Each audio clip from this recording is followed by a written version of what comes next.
You know, folks, ever since Joe Biden dropped out of the race, Kamala Harris has did everything exactly right. I literally can look at what she's done and I can't find one flaw in the way she's went about things. She's absolutely just gave us a master class on how to run against Donald Trump and how to compose yourself when you're dealing with Donald Trump. Right out of the gate, he talked about how awful she was and how she wouldn't be able to debate him. She wouldn't be able to hold her own with him. They all said that she wouldn't be able to hold her own. She would have to have a teleprompter, blah, blah, blah, blah, blah. And then she went out there and she just absolutely handed his ass to him in that debate. She baited him in. He fell for it every time, to the point that even Fox News and right-wingers had to admit it. And that got under his skin. So then he decided to shift and go, well, she doesn't do enough sit-down interviews. She doesn't take enough questions. She doesn't go out and talk to enough people. And then she started doing that, and she completely destroyed him in that department too. And then she went on Fox News. And what was so funny about that is Trump immediately is mad that Fox News is even going to talk with her. And he's like, oh, they're just going to throw her softballs. They're going to be easy with her. Well, they weren't. They tried to come at her, and they failed miserably. So I'm sure Donald Trump was throwing ketchup as he watched Brett Baier try to one-up Kamala. Every time he tried, he got put right back in his place, and she did it in a tasteful, just masterclass way, showing us how you deal with these kind of people. I want to focus in on this clip because it was one of my favorite moments from the exchange. So we're going to play, I want to play the first half of it. This right here, to me, Kamala knows how to handle herself in all types of situations, and this is the type of commander-in-chief I can't wait to have. Take a look. He's as bad as you say, that half of this country is now supporting this person who could be the 47th president of the United States. Why is that happening? This is an election for president of the United States. It's not supposed to be easy.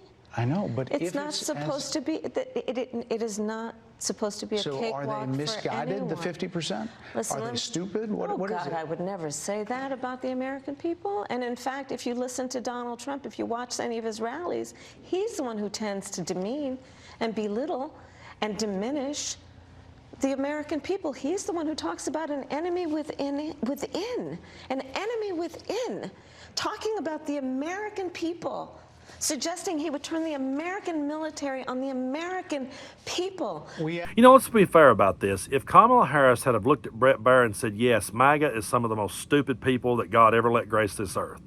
If she had actually said that, if she'd have said, these people ain't got the sense God give a goose, which was one of my grandmother's favorite sayings, if she had have reared back and said that, no one could have blamed her. If she'd have said, listen, they're morons, they're in a cult, they'll fall for anything, they're just some of the most gullible, easily led people. I mean, these people were so dumb, they bought sneakers off the guy, they bought digital trading cards. Had she said those things, who could have really blamed her? But she didn't. She said, I will not call the American people stupid. I won't stoop to his tactics. That's not what I'm here to do. So I love her for that. I love the fact that they tried to bait her right there to call MAGA stupid so they could have another one of those Hillary Clinton deplorable moments, and it backfired. It didn't work. And then he tries to bring a receipt on her. The only problem is there's no receipt here, and she calls him on it. Take a look. I asked that question to the former president today. Harris Faulkner had a town hall, and this is how he responded. I heard about that. They were saying I was like threatening. I'm not threatening anybody. They're the ones doing the threatening. They do phony investigations. I've been investigated more than Alphonse Capone. He was the greatest gangster. No, it's true. No, but think of it. It's called weaponization of government. It's a terrible thing. So, Brett, I'm sorry, and with all due respect, that clip was not what he has been saying about the enemy within that he has repeated when he's speaking about the American people. That's not what you just showed. Well, he was asked about that specific... No, that's not what you just showed. In all fairness and respect to you, that was the question that we asked him. You didn't show that, and here's the bottom line. He has repeated it many times, and you and I both know that. And you and I both know that he has talked about turning the American military on the American people. He has talked about going after people who are engaged in peaceful protest. He has talked about locking people up because they disagree with him. This is a democracy. And in a democracy, the President of the United States, in the United States of America, should be willing to be able to handle criticism without saying he'd lock people up for doing it. And this is what is at stake, which is why you have someone like the former chairman of the Joint Chiefs of Staff saying what Mark Milley has said about Donald Trump being a threat to the United States of America. Okay, right out of the gate, where he went wrong there is he said, we talked to him about this, we asked him about this, and here's his response. He didn't show where Trump has said it. And that's one of the biggest problems with Fox News. They've got Kamala Harris sitting there, and she's saying that Donald Trump has said these things. And of course, they're going to be spinning that, well, these are accusations Kamala has made against him. No, these are things that he said that we've heard him say right out of his own mouth. So we have the receipts to show you all day. They didn't show their viewers that. Instead, they showed Trump denying that he ever said it and tried to bring that like, oh, here's the receipt for that. And she was right to call him and say, no, that's not. In all fairness, you're not showing the viewers what he really said. And I just feel like that's one of the biggest problems with Fox News. Anything that we say about Donald Trump, his followers are already pre-programmed to think that anything we say is fake news, to think that anything we say is all part of some liberal agenda. They're already trained to think that. So to have Kamala Harris on Fox News and her sit and point out the things that Donald Trump has said, they're going to frame that she's accusing him of these things when we have receipts of him actually doing these things. And here he is talking about sicking the military on people that disagrees with him. Take a look. I think the bigger problem is the enemy from within, not even the people that have come in and destroying our country. By the way, totally destroying our country. The towns, the villages, they're being inundated. But I don't think they're the problem in terms of election day. I think the bigger problem are the people from within. We have some very bad people. We have some sick people, radical left lunatics.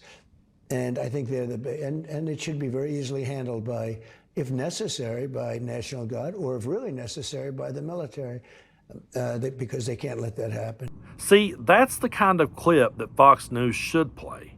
And they should follow it up by explaining to their viewers, he's talking about sicking the American military on people who disagrees with him, which means, MAGA, you won't be able to step out of line with him either. If one day you decide that you've had enough and you decide to walk away from the Trump train, he's going to sick his followers on you, he's going to sick the lynch mob on you, and he may even sick the military on you because you disagree with him, and now suddenly you are the enemy from within. That's the one part that MAGA doesn't understand, and the reason they don't understand it is because Fox News and Newsmax and all these right-wing podcasters they listen to has never broke it down for them into this is simple. A cult leader will use you until you step out of line, and when you step out of line and are no longer useful to him, he will kick you to the curb, and suddenly you will be the enemy of the people. MAGA doesn't realize, as much as they hate people like me and you, they don't realize just how quickly they could be thrown into the same boat as me and you and be hated just as much by Trump if they stepped out of line.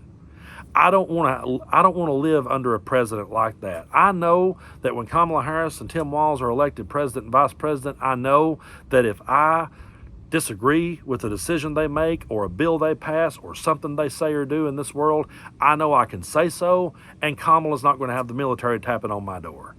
I know that that's not what she's about. I know that I'm allowed to disagree with her, and she's not going to call me the enemy, and I'm not going to be thrown to the curb like that. Why MAGA wants to be part of something like this is beyond me, because they've never stopped and thought, wait a minute, if he would sick the military on these people who disagree with him, that means we will never be allowed to disagree with him. That's the part they need to really stop and think about long and hard.